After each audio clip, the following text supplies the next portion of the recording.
बच्चों, कैसे हैं आप सब लोग। आई होप आप सब अच्छे होंगे। आज अपने आपके पटवार रीट में कुछ प्रीवियस क्वेश्चन जो अनुपात समानुपात से रिलेटेड है उन क्वेश्चनों को अपने यहाँ पे देखेंगे, क्योंकि अनुपात समानुपात के काफ़ी लेक्चर हो चुके हैं। मोस्टली हर टाइप मैंने आपको कवर करवाया है। तो अब मैं ये चाहता हूँ कि जितना मैंने पढ़ाया वो आपकी पेपर में मदद करता है कि नहीं करता है। इसलिए आज मैं एक वीडियो लेके आया हूँ जिसमें रीट और पटवार के सारे प्रीवियस क्वेश्चन डिस्कस करेंगे अपने। कुछ एक एसएससी के इंपॉर्टेंट क्वेश्चन भी इस वीडियो में डिस्कस कर लेंगे अपने साथ ही साथ में। तो सबसे पहले पहला क्वेश्चन रहा है आपकी स्क्रीन पर। यह पटवार 2016 का क्वेश्चन है। इसमें कहा था ए बी 4-5 है, बी सी 20-11 है और सी डी 6-7 है। और आपको पूछा गया था ए बी सी डी याद करके बताओ। अब देखो बच्चों, इसका तरीका मैंने आपको पहले वीडियो में भी समझा दिया था और अभी भी मैं सिखा देता हूँ। अगर मुझे ए बी सी डी याद करना है तो या तो मैं इसको पूरा सॉल्व करूँ, ठीक है, और सोल्व करने का तरीका आप मेरे पहले वीडियो में जाके देख सकते हैं। इस पर मैं सीधा सीधा डिस्कस करूंगा कि सवाल कैसे करेंगे। सबसे पहले देखिए सी डी है 6-7। आप इधर देखें, ये सी और डी 6-7 नहीं बन रहा, ये सी डी 6-7 नहीं बन रहा। इसको काटेंगे 11 का पढ़े से तो 6-7 आएगा, 6-7 आएगा, यानी इसमें से और इसमें से एक आंसर होगा। तो आगे बढ़ते हैं। बी और सी 20 और 11 होना चाहिए। इनको काटने पर कहीं से भी 20-11 नहीं आएगा, इसलिए आंसर सिर्फ यही बनेगा आपके पास में 96, 120, 66 और 77। दोबारा रिपीट कर देता हूँ मैं फटाफट। ये पटवार में 2016 में आया हुआ क्वेश्चन है आपके पास में। इसके बाद अब तक पटवार हुआ नहीं है, पिछला पटवार सिर्फ यही हुआ था। और उसका क्वेश्चन है ये कि भाई ए बी 4-5 है, बी सी 20-11 है, सी डी 6-7 है। इसमें आप बिना कैलकुलेशन किए आराम से आंसर बता सकते थे। आपको कहा सी डी 6-7 होना चाहिए, तो मैंने ऑप्शन देखे 6-7 यहाँ तो हो नहीं रहा, तो ये ऑप्शन में से खत्म। 6-7 इनको काटने पे भी नहीं आ रहा, तो ये खत्म। 6-7 यहाँ काटने पर आएगा 11 के पढ़े से और यहाँ आएगा, तो ये आंसर हो सकता था, ये आंसर हो सकता था। फिर मैंने बी और सी देखा, 20 और 11 का अनुपात होना चाहिए। ये रहा बी और सी, इनको काट के देखो, किसी भी पाड़े से कटने पर क्या ये 20 और 11 आ रहा है? नहीं आ रहा। 6 के पाड़े से ये 20 बार नहीं कटेगा, तो ये ऑप्शन गलत हो गया। लेकिन ये 20 और 11 आ रहा है, क्योंकि ये 6 के पाड़े से कट के 20 और 11 ऑप्शन दे देगा आपको। तो इस वजह से सही आंसर आएगा 96, 120, 66 और 77। आई होप आपको ये बात समझ में आ गई होगी। नोट डाउन कर लीजिए इसको। आइए बच्चों, नेक्स्ट क्वेश्चन आपकी स्क्रीन पर आ चुका है। इसमें कहा गया है कि ए बी 7 है, बी सी 3-5 है, ए बी सी बताओ। अब ये भी पिछले सवाल जैसा क्वेश्चन है, आप खुद देख लीजिए। ए और बी में 7 और 9 का अनुपात होना चाहिए। क्या ये 7 और 9 है? नहीं है। ये 7 और 9 है, ये आंसर हो सकता है। क्या ये 7 और 9 है? नहीं है। क्या ये 7 और 9 है? नहीं है। तो आंसर सिर्फ एक ही बचा, 7, 9, 15। बस आ गया आंसर आपके पास में। तो इस तरह के क्वेश्चन है, ये मैंने अपनी मर्जी से नहीं बनाया, ये आपके पटवार में प्रीवियस ईयर के क्वेश्चन है जिन्हें आप बिना किसी कैलकुलेशन के आराम से मार्क कर सकते थे। मैं आपको बार बार कहता हूँ कि हर सवाल आप देख के नहीं कर सकते हो। कुछ सवालों में कैलकुलेशन करनी भी पड़ती है, लेकिन कुछ सवाल ऐसे होते हैं जिनको देख करके आराम से खत्म किया जा सकता है। उन सवालों में तो कम से कम टाइम बचाइए अपना। नोट कर लीजिए इसको फटाफट। आइए बच्चों, नेक्स्ट क्वेश्चन पे चलते हैं। ए बी 3-4 है, बी सी 8-9 है। आपको ए सी याद करना है। ये भी मैंने आपको पहले या दूसरे वीडियो में समझाया हुआ है कि ए सी कैसे याद करते हैं। ए सी याद करने का तरीका वैसे तो हो सकता है कि आप ए बटे बी और बी बटे सी लिख लीजिए। ए बटे बी 3-4 है, बी बटे सी 8-9 है, तो 3-3-9 और 4-2-8। आंसर आ जाएगा आपके पास 2/3 या फिर 2:3। ये आपके पास आ गया ए अनुपात सी। इससे बड़े बड़े क्वेश्चन भी करवाए मैंने अपने वीडियो में, आप कृपया करके पुराने वीडियोस एक बार देखें। ये सवाल आया हुआ आपके पटवार 2011 में। चलो नोट डाउन कर लीजिए इसको। आइए बच्चों, नेक्स्ट क्वेश्चन की तरफ चलते हैं कि 3:5 के प्रत्येक पद में क्या जोड़े कि अनुपात 5:6 बन जाए। 3:5 के प्रत्येक पद में क्या जोड़े कि अनुपात 5:6 बन जाए। इस तरह के क्वेश्चन को या तो मैंने ऑप्शन से देखना सिखाया था या करना भी सिखाया था। कैसे करते थे? इन दोनों का डिफरेंस देखते थे, 2 है, इनका डिफरेंस देखते थे, 1 है। 1 की गुणा इन दोनों से करवा दो, 2 की गुणा इन दोनों से करा दो। बस इतना ही काम करना है आपको। इनका डिफरेंस है 2, इनका डिफरेंस है 1। 1 की गुणा इनसे करा दी, 2 की गुणा इनसे करा दी। अब आप देख लीजिए, अगर 5 से 12 हो रहा है तो कितना जुड़ा होगा? 7। तो 7 ही आपका आंसर है।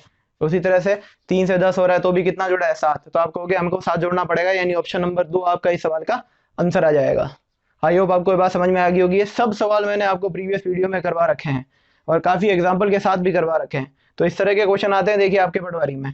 कोई ज्यादा टिपिकल क्वेश्चन नहीं है। आराम से अगर आप वीडियो देखते हैं, सिंसियरली पढ़ाई करते हैं, तो ये विद इन 1 मिनट के अंदर अंदर होने वाला क्वेश्चन है। इसलिए आप वीडियो को ढंग से देखें, सिंसियरली पढ़ाई करें, अपने नोट्स बनाएं, ठीक है। चलो नोट कर लीजिए इसको।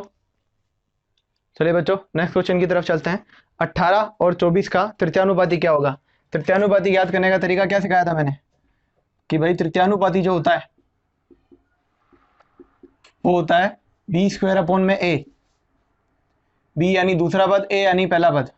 तो b का स्क्वायर कर दीजिए, 24 × 24 अपॉन में 18, 6 18, 6 चौक 24 और 3 8 24, तो तृतीयानुपाती आ गया आपके पास 32।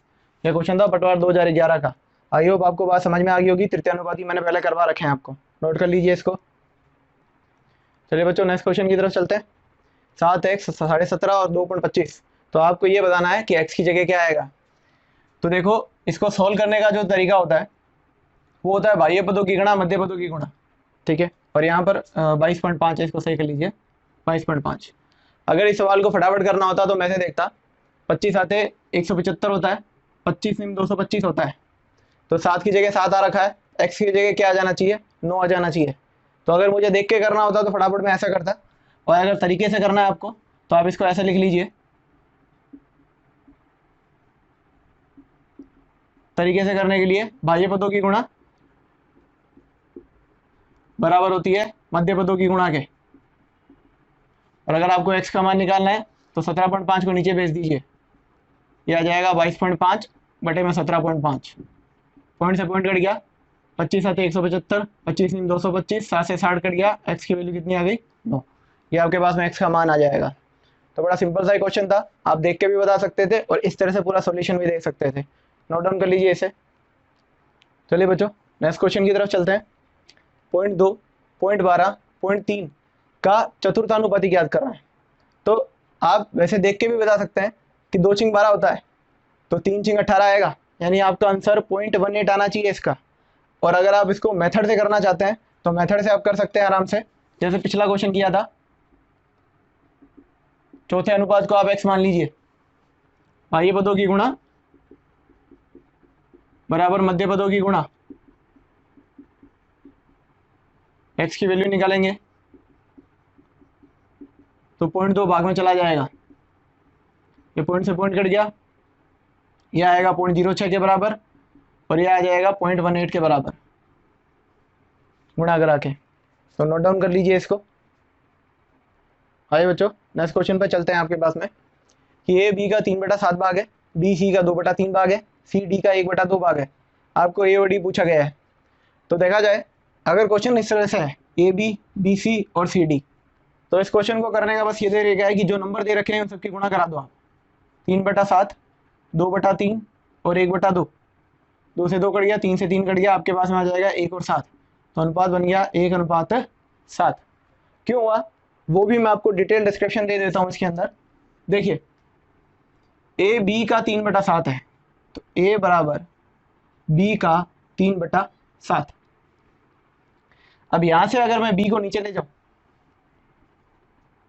तो ए बटे बी कितना आ गया आपके पास में 3/7, बी गुणा में था इसके साथ भाग में आ गया नीचे। उसी तरह से बी जो है सी का 2/3 भाग है, तो सी गुणा में है यहाँ भाग में आ जाएगा, तो ये हो गया 2/3 भाग। और सी डी का आधा भाग है, तो सी बराबर डी का आधा, तो सी बटे डी हो जाएगा आपके पास 1/2। अब आपसे पूछा क्या गया है, आपसे पूछा गया है ए अनुपात डी निकालें। मैंने ये क्वेश्चन आपको पहले करवा रखे हैं। ए अनुपात डी का मतलब है हमको ए बटे डी निकालना है।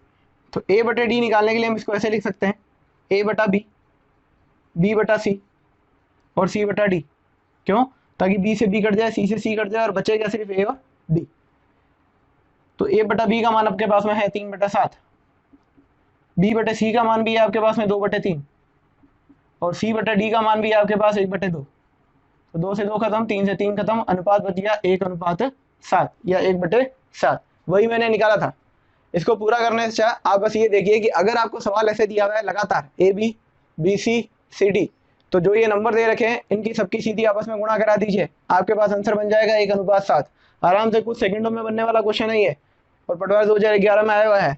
तो देखिए आपके जो क्वेश्चनों का लेवल है ये कोई बहुत ज़्यादा हार्ड लेवल नहीं आता आपके क्वेश्चन का। जितने मैंने वीडियो कराया है, अगर आप ढंग से सारे वीडियो को देखते हैं तो आप सारे प्रीवियस ईयर के क्वेश्चन कर सकें। मैं आपको बार बार कहता हूं कि मैं अपनी मर्जी से नहीं लेके आया हूं क्वेश्चन को, यही आपके एग्जाम में आए हुए हैं। और सोचिए कितने इजी क्वेश्चन है ये, आराम से हो रहे हैं क्वेश्चन, आप खुद देख लीजिए। अगर आप सारे वीडियो ढंग से देखते हैं तो आप भी इन क्वेश्चनों को बड़ी आसानी से फटाफट कर पाएंगे। नोट कर लीजिए। आए बच्चों नेक्स्ट क्वेश्चन की तरफ चलते हैं। ये क्वेश्चन आपके रीट में आया हुआ है, रीट जो कि पहले आरटेट के नाम से जानी जाती थी, ठीक है। तो उसमें ये क्वेश्चन है कि ए बी सी डी इस तरह से दिया हुआ है और लाइन नीचे लिखी हुई है कि ए सी डी ये वित्तानुपात में है, ए सी डी वित्तानुपात में है। ऊपर तो ये दिया हुआ है ए बी सी डी और नीचे दिया हुआ है ए सी डी वित्तानुपात में है यदि, और आपके पास में 4 ऑप्शन दे रखे हैं कि चारों में से कौन सी बात सत्य होगी। तो देखिए, वित्तानुपात मैंने आपको अपने वीडियोस में समझाया हुआ है कि वित्तानुपात का मतलब क्या होता है। वित्तानुपात का मतलब होता है कि जो अनुपात ए और सी में होगा वही अनुपात सी और डी में होना चाहिए। दोबारा रिपीट कर रहा हूं, वित्तानुपात का मतलब है कि जो अनुपात ए और सी में होगा वही का वही अनुपात सी और डी में होना चाहिए। अगर ये वित्तानुपात में है तो कंडीशन ऐसे बनेगी। अब आप खुद एक बात सोच के बताओ, उसने दे रखा था कि ए बी सी डी है और फिर पूछा कि ए सी डी वित्तानुपात में कब होगा। तो जब मैंने ए सी डी को वित्तानुपात में लगा तो कैसे आ गया ए सी सी डी। तो कंडीशन क्या हुई, कंडीशन ये हुई कि ऊपर वाला और नीचे वाला तभी बराबर हो सकता है जब इसकी बी के बराबर क्या रखा गया हो, सी रखा गया हो। तो आप अपने ऑप्शन में देखिए, एक ऑप्शन मिलेगा आपको बी बराबर सी का, यही इसका आंसर होगा, ठीक है। वित्तानुपात, इस वाली चीज को वित्तानुपात में लाने का सिर्फ एक ही तरीका है कि आप बी की जगह क्या रख दें, सी। जैसे ही आप बी की जगह सी रखेंगे तो जो अनुपात ए और सी में आएगा वही सी और डी में आ जाएगा। तो इस सवाल का आंसर होगा कि बी बराबर सी करना पड़ेगा, तभी जाकर के ये बात सत्य होगी, वरना सत्य नहीं हो पाएगी। आई होप आपको ये बात समझ में आ गई होगी। इस सवाल का आंसर आ जाएगा सी ऑप्शन आपके लिए, बी बराबर सी रखना पड़ेगा तभी ये वित्तानुपात में होंगे। नोट डाउन कर लीजिए इस चीज को। चलिए बच्चे, नेक्स्ट क्वेश्चन आपकी स्क्रीन पर आ चुका है कि x square plus 4y square बराबर 4xy है और आपको पूछा है x अनुपात y बताना है। तो देखो बच्चों, मैं इस इक्वेशन को कैसे ट्रांसफॉर्म कर रहा हूं, एक्स स्क्वायर को एक्स स्क्वायर रख लिया। क्या मैं इस 4y स्क्वायर को ऐसे लिख लूं 2y का स्क्वायर, क्योंकि 2 का स्क्वायर कितना होता है 4 और y का स्क्वायर भी कितना हो जाएगा y स्क्वायर। तो 4y स्क्वायर को मैंने ऐसे लिख लिया 2y स्क्वायर। और ये जो 4xy यहाँ बराबर में पड़ा है, इसको अगर यहाँ लिया हूँ तो जो प्लस का था वो किस में आ जाएगा, माइनस का। तो ये प्लस की चीज माइनस में आ गई और बराबर में क्या आ गया, 0। इसमें एक चेंज और करता हूँ, इसको मैं ऐसा लिख रहा हूँ x square plus 2y square minus 4 को तोड़ लीजिए, 2 गुणा x और गुणा 2y बराबर 0। क्या इस चीज को मैं ऐसे लिख सकता हूँ, देखो 2 गुणा 2 तो 4 होगा ही होगा, ये रहा 4, और x गुणा y होंगे, ये रहा x गुणा y। बस मैंने इसको तोड़ के ऐसे लिख लिया कि 2 पहले लिख लिया, फिर x लिख लिया और फिर y के साथ में लिख लिया 2y। अब ऐसा मैंने क्यों लिखा, वो इसलिए लिखा क्योंकि देखो इसको अगर a माने तो ये a का स्क्वायर हो रहा है, इसको अगर b माने तो ये b का स्क्वायर हो रहा है, माइनस का 2। x को क्या माना था, x को a माना था मैंने, और 2y को क्या माना था, b माना था मैंने। तो देखिए ये क्या बन गया, a square plus B square minus 2ab, और a square plus B square minus 2ab किसका फॉर्मूला होता है, a माइनस बी के होल स्क्वायर का। तो ये बन गया a माइनस बी का होल स्क्वायर। तो मैं इसको ऐसा लिख सकता हूँ, a किसको माना था, x को, तो x माइनस b, b का मतलब क्या है 2y, x माइनस 2y का होल स्क्वायर और बराबर में क्या था 0। स्क्वायर हटा दो दोनों तरफ से, x माइनस 2y बराबर 0 बचेगा। तो x बराबर क्या आ जाएगा 2y, और x बराबर 2y है, मुझे x और y का अनुपात पता लगाना है। तो देखिए कैसे पढ़ते हैं, x बराबर सामने नंबर कौन सा है 2 और y बराबर सामने नंबर कौन सा है 1। तो आपके पास अनुपात कितना बन गया, आपके पास अनुपात बन गया 2:1। आप चाहे तो ऑप्शन से आंसर इसमें पुट कर सकते थे, ऐसी बात नहीं है कि बिना ऑप्शन से आंसर पुट किए आ नहीं सकता था, आ सकता था, पर मैंने इसको आपको पूरा समझाया है कि x अनुपात y निकालना है तो कैसे आएगा 2:1। मैं दोबारा रिपीट कर देता हूँ, सुन लीजिए। x का स्क्वायर हुआ, 4y स्क्वायर को ऐसा लिखा मैंने 2y का होल स्क्वायर लिख सकता हूँ, क्योंकि 2 का स्क्वायर 4 होता है और y का स्क्वायर y होता है। 4xy को यहाँ लिया है, माइनस में आ गया, x का स्क्वायर 2y का स्क्वायर, इसको मैंने ऐसा तोड़ लिया 2, फिर लिखा a और फिर लिखा b। तो इसकी फॉर्मेशन देखो कैसी हो गई, x को a मानूं तो a का स्क्वायर, इसको b मानूं तो b का स्क्वायर, माइनस 2, इसको ए माना था, इसको बी माना था। ये फॉर्मूला होता है बच्चों कि a square plus B square minus 2ab बराबर क्या आती है, ए माइनस बी का होल स्क्वायर आता है। तो ए मैंने किसको माना था, एक्स को, तो एक्स रख दो। बी किसको माना था, 2y को, तो 2y रख दो।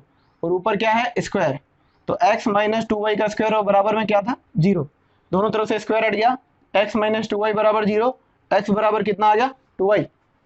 तो x बराबर अगर 2y है तो अनुपात कैसे पढ़े जाते हैं, x बराबर सामने नंबर देखो कौन है, 2, और y बराबर सामने देखो कुछ नहीं है, मतलब क्या आएगा, 1।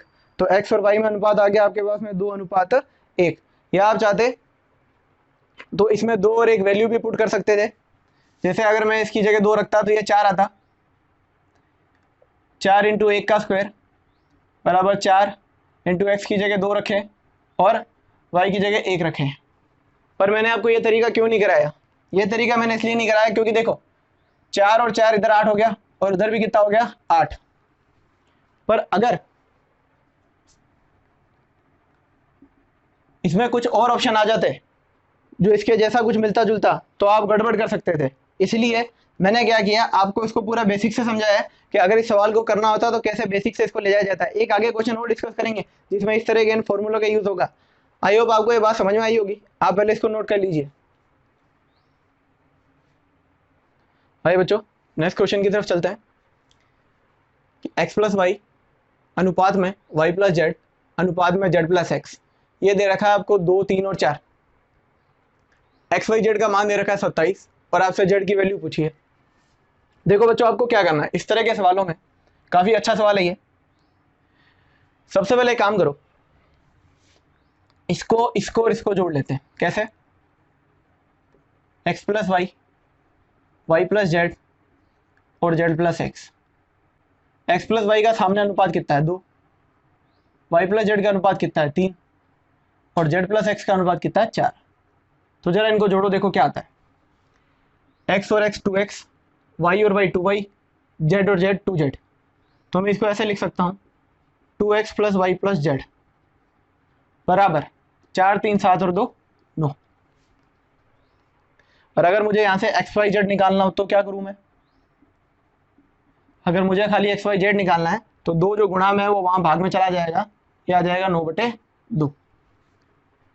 मैंने क्या किया, जो अनुपात दिए हुए हैं आपके पास में इन तीनों को जोड़ा। जोड़ने पर मुझे इस तरफ तो मिल गया 2xyz, क्योंकि 2 बार x आया, 2 बार y आया, 2 बार z आया। और इधर इधर जोड़ने पर आ जाएगा 2, 3, 5 और 4 9। तो अगर मुझे xyz चाहिए तो 2 भाग में चला जाएगा, तो xyz की वैल्यू कितनी आ गई, 9/2।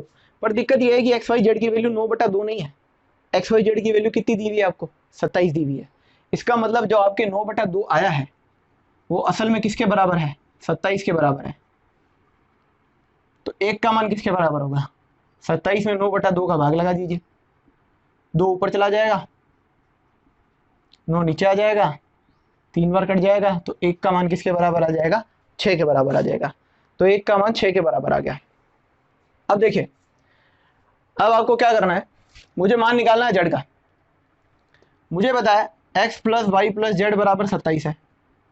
मुझे जेड का मान निकालना है तो मुझे किसको हटाना पड़ेगा, x प्लस वाई को।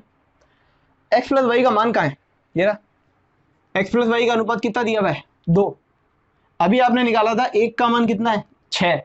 तो इस 2 का मान कितना लिख दो x प्लस वाई की जगह में, 12। दोबारा सुन लीजिए मेरी बात, मैं क्या कह रहा हूँ। अभी आपने 1 का मान निकाला था 6, मुझे एक्स वाई जेड में से अगर जेड निकालना हो तो एक्स प्लस वाई हटाना पड़ेगा। तो मैंने कहा क्यों ना एक्स प्लस वाई का मान लिया हूँ। एक्स प्लस वाई का मान कितना था, 2, लेकिन ये अनुपातों में है। 1 का मान किसके बराबर निकला, 6 के, तो 2 का मान किसके बराबर आ जाएगा, 12 के। तो एक्स प्लस वाई का मान 12 प्लस जेड बराबर 27। तो जेड की वैल्यू आ जाएगी 27 माइनस 12 यानी कि 15। तो 15 इस सवाल का आंसर था। काफ़ी बढ़िया क्वेश्चन है। मैं दोबारा रिपीट कर देता हूँ इस क्वेश्चन को आपके लिए कि सबसे पहले मैंने यहाँ इन तीनों अनुपातों को जोड़ा। तो इधर तो आ गया 2x 2y और 2z, और इधर आ गया 2, 3, 5 और 4 9। अब अगर x plus Y plus Z निकालना है तो 2 गुणा में वहां जाके भाग कर लेगा। तो मेरे पास आ गया कि x plus Y plus Z बराबर है 9/2। पर असल में ये 9/2 के बराबर नहीं है। उसने कहा था कि असल में तो ये 27 के बराबर है। तो इसका मतलब मैं ये कह सकता हूँ कि हमारे तो 9/2 आ रहा है, उसके वहाँ 27 है। तो 9/2 का मान अगर 27 के बराबर, तो 1 का मान कितना आ गया, 6 के बराबर, यानी 1 की वैल्यू 6 के बराबर आ गई। अब मुझे क्या करना है, मुझे इसमें से निकालना है जेड। जेड निकालना है तो मुझे हटाना किसको पड़ेगा, एक्स प्लस वाई को।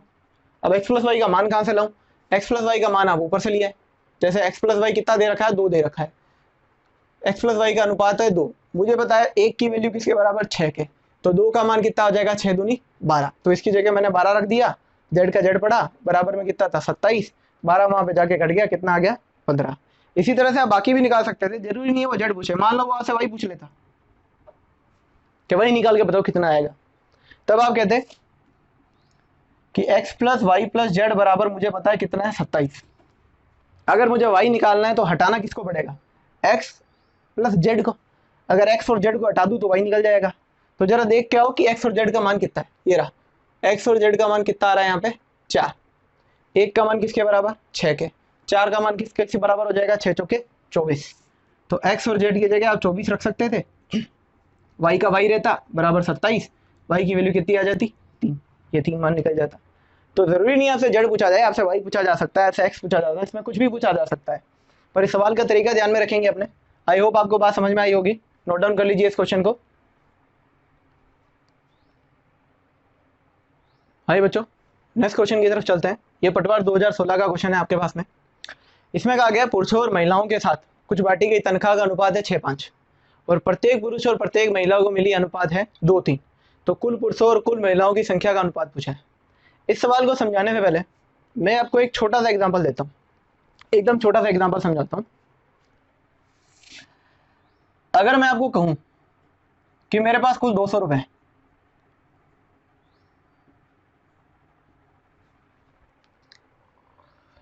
और एक पुरुष को मेरे को 5 रुपए देने हैं, तो बताओगे मैं कितने पुरुषों में यह बांट सकता हूँ। ठीक है, सिंपल सा क्वेश्चन बनाया मैंने कि भाई कुल कितने हैं 200, एक पुरुष को कितने देने हैं मुझे, एक पुरुष को 5 रुपए देने हैं मुझे। तो अगर मैं आपसे पूछूं कुल कितने पुरुषों में बांटा, तो आप कहोगे सर जो संख्या आएगी कुल कितने हैं 200, एक को कितने देने हैं 5, तो 5 का भाग लगा देंगे, आप कहोगे सर कितने पुरुषों में बांट पाएंगे आपने, 40 पुरुषों में। समझ में आ रही है बात इतनी, ठीक है, बेसिक सा क्वेश्चन था कि भाई कुल कितने रुपए 200 रुपए, एक पुरुष को दिए 5 रुपए, तो अब मैं आपसे पूछूंगी बताओ टोटल पुरुष कितने, तो आप क्या करोगे 200 में 5 का भाग लगा के कितने निकालोगे 40। सिमिलर टू सिमिलर ये सवाल है, आप खुद देखो कुल रुपए कितने बांटे गए थे, सवाल का खुद कुछ पढ़िए, सवाल दिखाई नहीं दे रहा होगा, मैं याद लिख देता हूँ। इस सवाल में जो बांटी गई कुल तनख्वाह है वो किस अनुपात में है, 6 और 5 के अनुपात में है। देखिए देखो बांटी गई कुल तनख्वाह, प्रत्येक को कितना मिला, प्रत्येक पुरुष और प्रत्येक महिला को कितना मिला 2 और 3, और पूछी क्या है कुल पुरुष और कुल महिलाओं की संख्या, मुझे संख्या निकालनी है, तो क्या करना चाहिए। तो देखिए मैंने क्या किया था, अगर कुल में एक पुरुष का भाग लगा दूं तो मुझे संख्या मिलेगी कि नहीं मिलेगी, बस वही तरीका यहाँ करना है। कुल में पुरुष का भाग लगा दीजिए 6/2 और कुल में पुरुष का भाग लगा दीजिए 5/3, तो पुरुषों और महिलाओं की संख्याओं का अनुपात आ गया 6/2 और 5/3।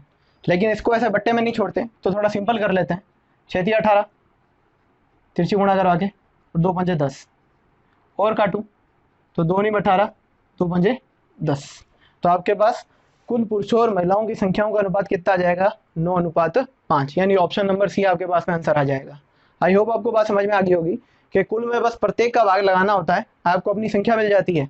तो 6/2 5/3 अनुपात आ गया था, बस थोड़ा सा सिंप्लीफाई किया, सिंप्लीफाई ऐसे करते हैं 6 × 18 2 × 5 = 10, 18:10 था, काट के छोटा कर लीजिए 9:5। नोट डाउन कर लीजिए इसको, ये एग्जाम्पल है आपका, क्वेश्चन के साथ में अलग से कहीं लिख लेना ताकि आपको बात समझ में आ जाए। आइए बच्चों स्टार्ट करते हैं। आपको कहा 624 रुपए को A अनुपात B अनुपात C में बांटना है, 1/2 1/3 और 1/4 में, और आपसे पूछा गया C का हिस्सा। तो इस तरह के सवाल भी अपन ने वीडियो में काफ़ी डिस्कस किए हैं।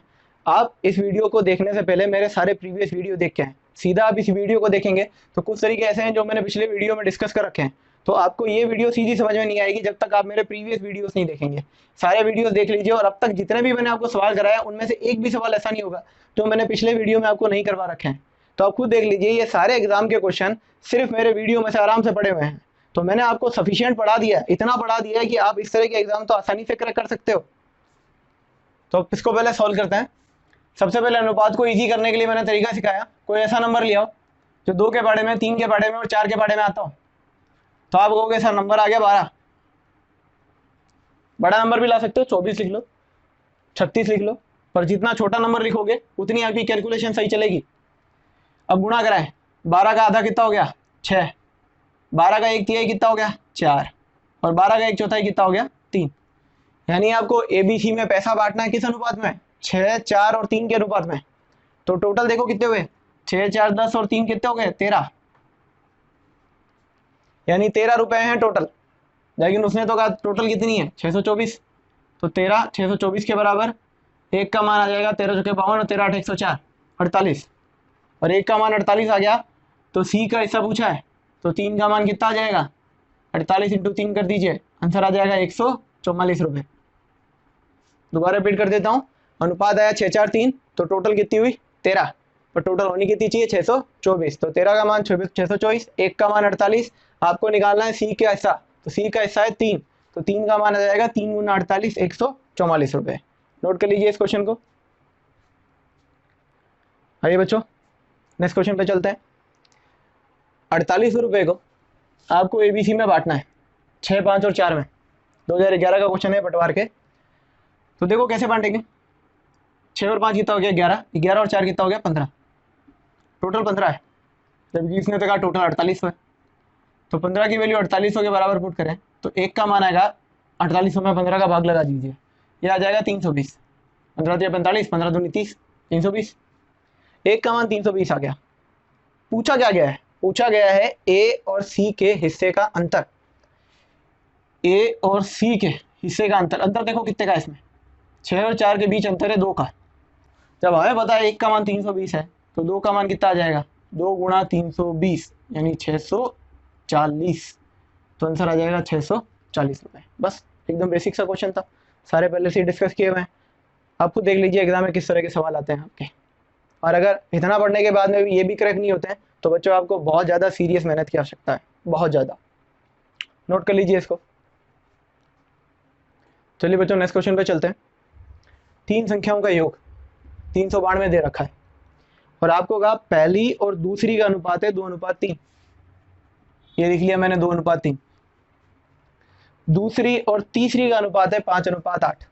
दूसरी और तीसरी का अनुपात है 5:8। तो आपसे पूछा गया पहली संख्या क्या होगी। ठीक है, तीनों संख्याओं का योग दिया, पहली और दूसरी का अनुपात दिया 2, 3, दूसरी और तीसरी का दिया 5 और 8।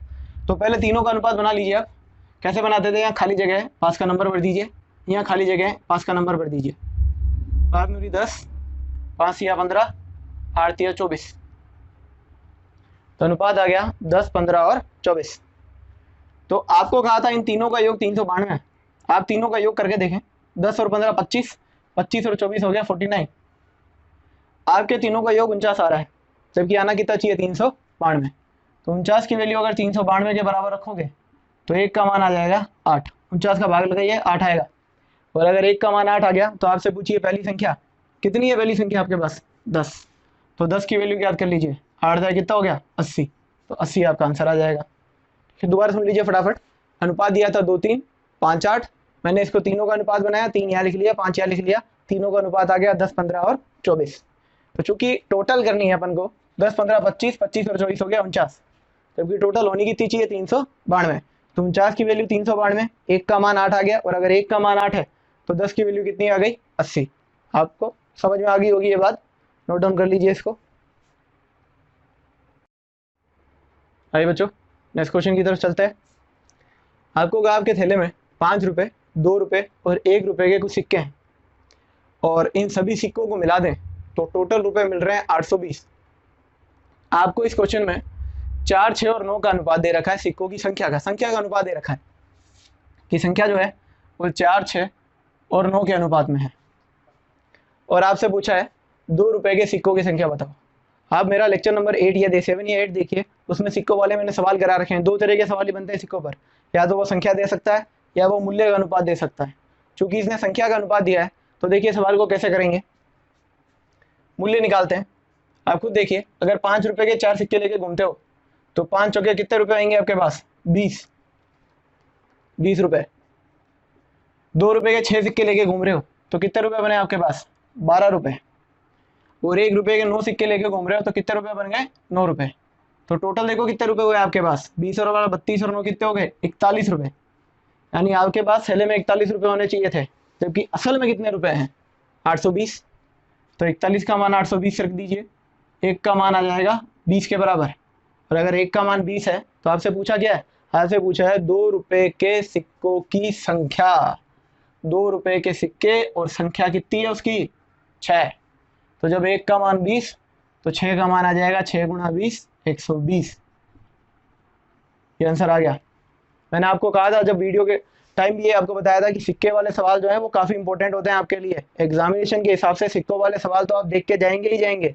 उस वीडियो को लेक्चर नंबर 7 या 8 को आप ढंग से देखेंगे एकदम। सिक्कों के 2 तरह के सवाल आते हैं, तो ये पहली तरह का सवाल इसने पूछ रखा है, उसमें मैंने काफ़ी अच्छे से एक्सप्लेन किया वीडियो के अंदर। तो सिक्कों वाले सवाल इंपॉर्टेंट है, आप ये ध्यान रखेंगे, नोट डाउन कर लीजिए इसको। आइए बच्चों अगला क्वेश्चन देखते हैं कि 210 रुपये को 7:3 में विभाजित करना है। ये रीट 2012 का क्वेश्चन है। तो देखिए कैसे करेंगे। 7 और 3 टोटल कितनी हो गई? 10। 10 का मान आप बराबर रख दीजिए 210 के। एक का मान कितना आ गया? 21। एक का मान 21 आ गया तो 7 का मान कितना आ जाएगा? 21 × 7 147। और 3 का मान कितना आ जाएगा? 21 × 3 63। तो आपके पास आंसर आ जाएगा 147 और 63, यानी ऑप्शन नंबर ए आपके इस सवाल का क्वेश्चन हो जाएगा। तो विद इन मिनट आराम से ये सवाल बनते हैं आपके लिए, नोट कर लीजिए इस क्वेश्चन को। आइए बच्चों नेक्स्ट क्वेश्चन देखते हैं आपके लिए। ये भी रीट 2011 का क्वेश्चन है कि 13,260 रुपये को राम और श्याम इस तरह से बांटेंगे कि राम को अगर 11 रुपये मिलते हो तो श्याम को 15 रुपये मिलने चाहिए। इसका मतलब राम और श्याम में जो अनुपात होना चाहिए वो 11:15 का होना चाहिए। अब या तो जैसे मैंने आपको पिछला क्वेश्चन करवाया था वैसे टोटल करके बराबर रख दो और आंसर निकाल लो, और या फिर आप खुद ये सोच सकते हो कि भाई अगर राम को 11 रुपये मिलना है तो राम का जो हिस्सा होगा पक्की बात है 11 के पाड़े में आएगा।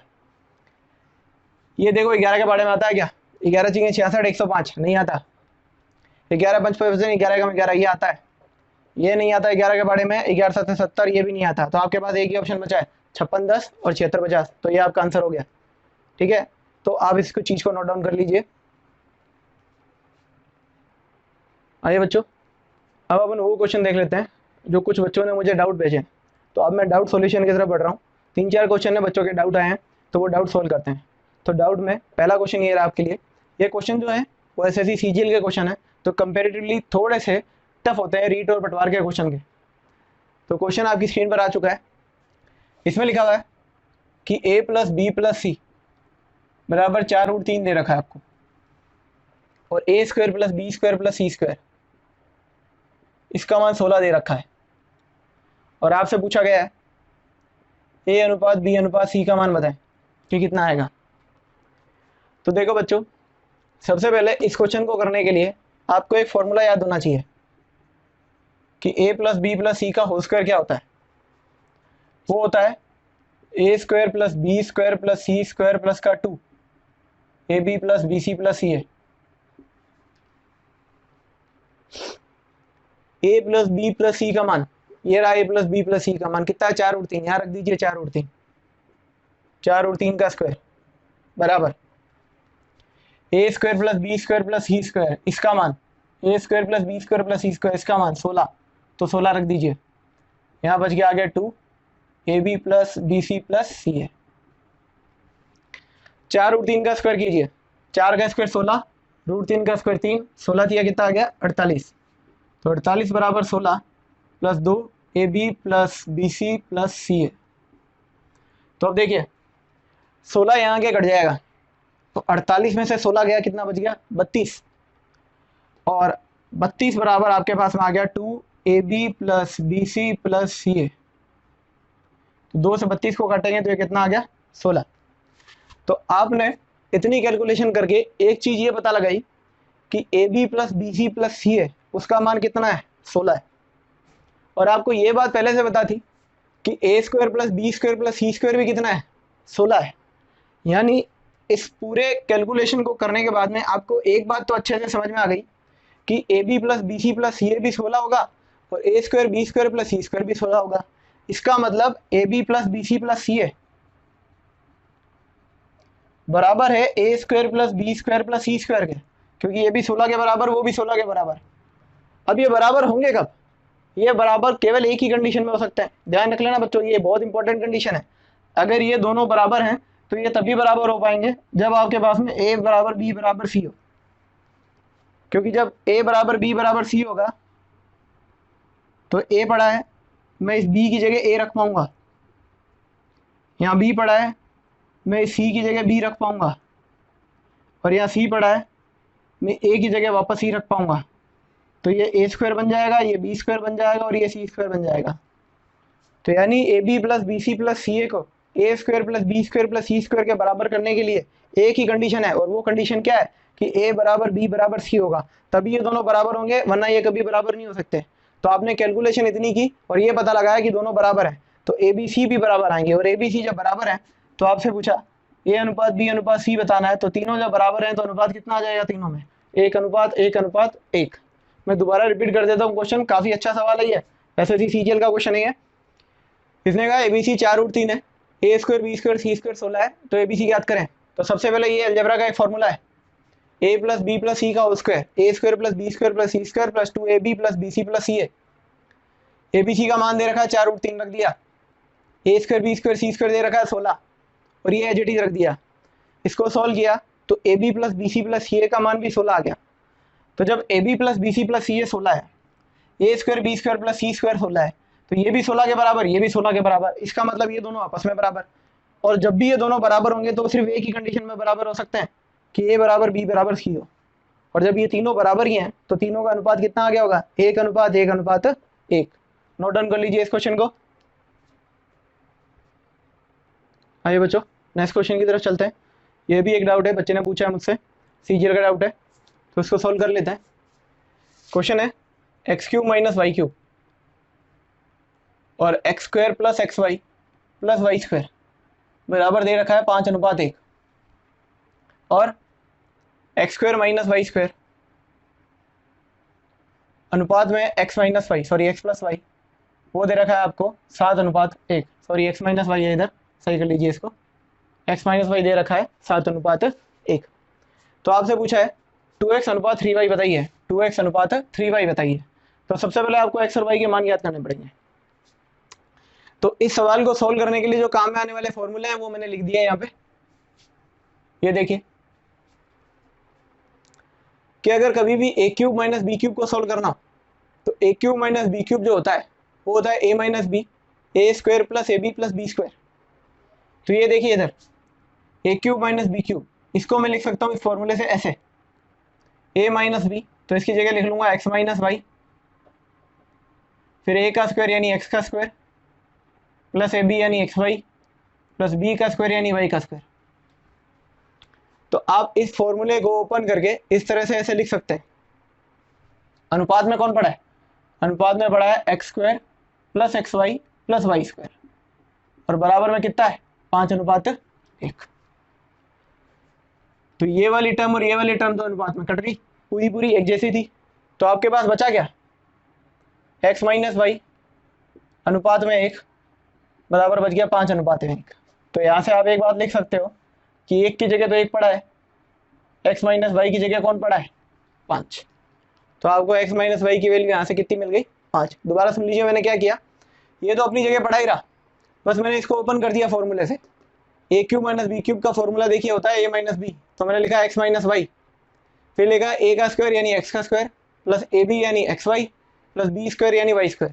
तो इसको मैंने ओपन कर लिया, ये एज इट इज पड़ा था, ये वाली टर्म और ये वाली टर्म कट गई, तो आपके पास x माइनस वाई और यहाँ कुछ नहीं बचा तो 1 बचा, बराबर था 5:1। तो x 1 की जगह तो 1 पड़ा ही है, तो x माइनस वाई की जगह क्या आ गया? 5। उसी तरह से इधर देखिए ए स्क्वायर माइनस बी स्क्वायर का फॉर्मूला लगाएं, क्या आता है? ए माइनस बी और ए प्लस बी। तो इसको खोल देते हैं, ए माइनस बी ए प्लस बी, और अनुपात में पड़ा है x माइनस वाई बराबर 7:1। तो इसमें भी x माइनस वाई कट गया, तो x प्लस वाई, यहाँ कुछ नहीं बचा तो 1 बचा, बराबर 7:1 पड़ा है। 1 बराबर है, तो x प्लस वाई की वैल्यू कितनी आ गई? x प्लस वाई की वैल्यू आ गई 7। तो आपके पास 2 समीकरण मिल गई। पहली समीकरण में x माइनस वाई 5 था, दूसरी समीकरण में x प्लस वाई 7 था। जब आप दोनों समीकरणों को जोड़ते हो तो y और y तो कट जाएगा, 2x बराबर 12, x का मान कितना आ गया 6। मैंने क्या किया, समीकरण निकाली, पहली समीकरण दूसरी समीकरण, इनको जब जोड़ूंगा तो प्लस का y और माइनस का y तो कट गया, x और x कितना हो गया 2x, 5 और 7 कितना हो गया 12, तो x का मान कितना आ गया 6। x का मान 6 आ गया। अब मुझे एक बात बताओ, अगर x और y जुड़ के 7 है और x का मान 6 है तो y का मान कितना होना चाहिए। अगर x और y जुड़ के 7 आ रहे हैं जिसमें से x का मान 6 है तो y का मान कितना आना चाहिए 1, ताकि ये जुड़ के कितने हो जाए 7। तो आपको x और y की वैल्यू मिल गई। आपसे पूछा था 2x रेशियो 3y का मान बताइए, तो 2 इंटू 6 3 इंटू 1, यह आ गया 12:3। काटेंगे तो आंसर आएगा 4:1। तो इस सवाल का जो आंसर आएगा वो 4:1 आएगा। काफ़ी अच्छा सवाल है, मैं दोबारा फटाफट रिपीट कर देता हूँ कि x cube minus y cube का फॉर्मूला ऐसे ओपन कर लिया, ये यहाँ पड़ा था, ये टर्म कट गई, x माइनस वाई अनुपात 1 बराबर आया 5:1, तो x माइनस वाई की वैल्यू आ गई 5। उसी तरह से x square minus y square का फॉर्मूला ओपन कर लिया, x minus y x plus y, ये टर्म यहाँ पड़ी थी 7:1 के बराबर है, तो ये टर्म कट गई, बचा गया x प्लस वाई अनुपात में 1 और 7:1, तो यहाँ से x प्लस वाई का मान कितना मिल गया 7। अब अपने पास ये दो समीकरण है, तो मैंने क्या किया, इन दोनों को जोड़ा, जोड़ने से प्लस का वाई और माइनस वाई खत्म, x और x कितना हो गया 2x, 5 और 7 कितना आ गया 12, तो x का मान कितना आ गया 12/2 6, x का मान 6 मिल गया। फिर मैंने कहा x और y को जोड़ने पर 7 आता है, x का मान 6 है तो y का मान कितना होगा 1 होगा। तो उसने पूछा 2x और 3y बताएं, तो x का मान 6 रख दिया, 3y का मान 1 रख दिया, सोल्व किया तो आंसर कितना बन गया 4:1। आई होप आपको ये बात समझ में आई होगी। थोड़ा सा टफ क्वेश्चन है, ठीक है, ये आप पटवारी और रीड के लेवल से काफ़ी ऊपर लेवल का क्वेश्चन है, कोशिश कीजिए। अगर फिर भी समझ में नहीं आता है तो मैं इसको और धीरे धीरे समझा दूंगा, आप कमेंट सेक्शन में मुझे बता दीजिएगा, नोट डाउन कर लीजिए इसको। आइए बच्चों नेक्स्ट क्वेश्चन की तरफ चलते हैं। क्वेश्चन है 1.8 और 3.2 का मध्यानुपाती और 5 और 3 के तृतीयानुपाती के बीच का अनुपात बताना है आपको। 1.8 और 3.2 के मध्यानुपाती, 5 और 3 के तृतीयानुपाती के बीच का अनुपात बताना है। ये भी एसएससी का क्वेश्चन है, बच्चे ने डाउट पूछा था, क्लियर किया देता हूं मैं। तो देखिए मध्यानुपाती निकालने का तरीका क्या होता है, मध्यानुपाती का मतलब होता है रूट में जो नंबर दिए हुए हैं उनकी गुणा, 1.8 और 3.2। अनुपात, तृतीयानुपाती कैसे निकालते हैं, तृतीयानुपाती मतलब दूसरे वाले नंबर का स्क्वायर और बट्टे में पहले वाला नंबर 5। मध्यानुपाती तृतीयानुपाती मैंने आपको पिछले वीडियो में निकालना सिखा चुका हूँ, ठीक है, आप वहां से उसको देख सकते हैं। मध्यानुपाती होता है रूट में इन दोनों की गुणा, और तृतीयानुपाती होता है इसका स्क्वायर और बटे में 5। अब देखिए इन दोनों की गुणा कराएंगे तो अपने पास में ये 5.76 आएगा और इधर बच गया 9/5।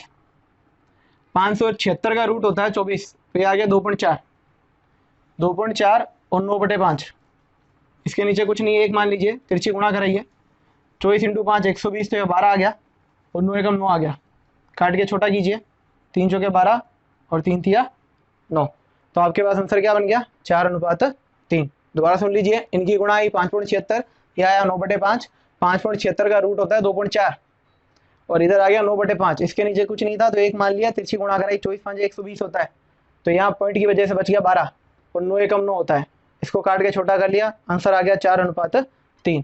आई होप आपको ये बात समझ में आ गई होगी, नोट डाउन कर लीजिए इसको। ओके बच्चों, अब यहाँ अपनी अनुपात समानुपात को मैं पूरी करता हूँ। अब नेक्स्ट क्लास में अपन अनुपात समानुपात से रिलेटेड चीज़ें जैसे कि मिश्रण, आयु, इन सब चीज़ों का अध्ययन करेंगे। तो जैसे इन बच्चों ने डाउट भेजे, वैसे भी आप अगर अनुपात समानुपात में जितने मैंने टाइप करवाए उससे रिलेटेड कोई भी डाउट रहता है तो आप जो नीचे स्क्रीन पर नंबर शो हो रहे हैं उसमें आप अपने डाउट भेज सकते हैं। जो भी डाउट हो गए मैं प्रत्येक एक्सरसाइज के बाद में एक अलग से वीडियो बनाऊंगा और आपके डाउट में बोर्ड पे सोल्व करवा दूंगा। कोशिश कीजिए कि डाउट को आप अपने लेवल तक ही भेजिए। अगर आप पटवारी पढ़ रहे हैं तो पटवारी के प्रीवियस क्वेश्चनों का अध्ययन करते रहें, उससे आपको पता चलेगा कि आपके सवाल किस लेवल के हैं। जहाँ तक आज मैंने आपको प्रीवियस ईयर के क्वेश्चन कराए तो आपको आइडिया लग रहा होगा कि किस ईयर के किस तरह के क्वेश्चन आपके पटवारी में आ रहे हैं, किस तरह के क्वेश्चन आपके रीट में आ रहे हैं और किस तरह के क्वेश्चन एसएससी डील करता है। तो पर बच्चा अपने लेवल के हिसाब से ही क्वेश्चन भेजें और अपने लेवल के हिसाब से ही पढ़ाई करें, क्योंकि ज़्यादा पढ़ाई भी घातक है, कम पढ़ाई भी घातक है। अगर आप पटवारी की तैयारी कर रहे हैं और बैंक पीओ की मैथ पढ़ेंगे तो सिलेक्शन कैसे होगा, पटवारी की रीजनिंग करनी है बैंक की रीजनिंग करेंगे तो कैसे सिलेक्शन होगा। तो सिलेक्शन आप जिस चीज़ की तैयारी करें उसी के सिलेबस के अनुरूप पढ़ाई करें, तभी आप सिलेबस को टाइम से कंप्लीट कर पाएंगे और पेपर में सिलेक्शन ले पाएंगे। आई होप आपको हमारा वीडियो अच्छा लगा होगा। प्लीज़ हमारे वीडियो को सब्सक्राइब करें, शेयर करें और लाइक करें। मिलते हैं नेक्स्ट क्लास में, तब तक के लिए thank you and have a good day.